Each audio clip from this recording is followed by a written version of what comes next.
સુરતમાં પોલીસ વિભાગમાં જોડાવા માટે યુવાઓમાં ક્રેઝ જોવા મળ્યો છે, ત્યારે રાંદેર જીમખાના ખાતે પોલીસ ખાતામાં જોડાવા મહેનત કરતા યુવાઓ નજરે પડ્યા હતા। સુરતના યુવાઓમાં પોલીસમાં ભરતીનો ક્રેઝ જોવા મળી રહ્યો છે, ત્યારે પોલીસ ભરતી માટેની તડામાર તૈયારીઓ શરૂ થઈ ગઈ છે। રાંદેર જીમખાનામાં 600થી વધુ પ્રતિસ્પર્ધીઓ ઉમટ્યા હતા, તો આગામી 8મી જાન્યુઆરીના રોજ પીએસઆઈ અને પોલીસ કોન્સ્ટેબલની ભરતી થનાર છે।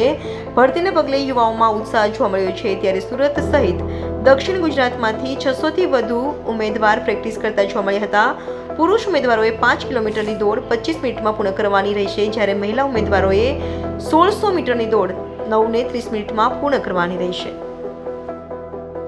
મારું નામ યુવા સંજીવ પાગડાળ છે અને યુવા ઉપનિષદ ફાઉન્ડેશનનો હું ડાયરેક્ટર છું અને મારી સાથે અજય પટેલ સાહેબ છે, એ પણ યુવા ઉપનિષદ ફાઉન્ડેશનના ડાયરેક્ટર છે।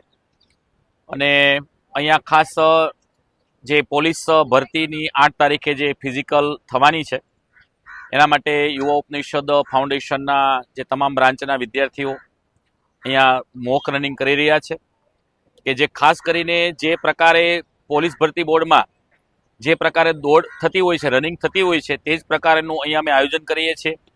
બહેનો માટે જે 1600 મીટરની દોડ હોય છે અને ભાઈઓ માટે જે 5000 મીટરની દોડ હોય છે, સાથે સાથે એની ચેસ્ટ છે, એની હાઇટ છે, એનું વજન છે, એ બધું કાઉન્ટ કરીએ છીએ, જેનાથી રિયલ એ લોકોને ખબર પડે વિદ્યાર્થીઓને કે ભાઈ કેવા પ્રકારની ઇવેન્ટ થતી હોય છે, કેવા પ્રકારની મોક રન થતી હોય છે।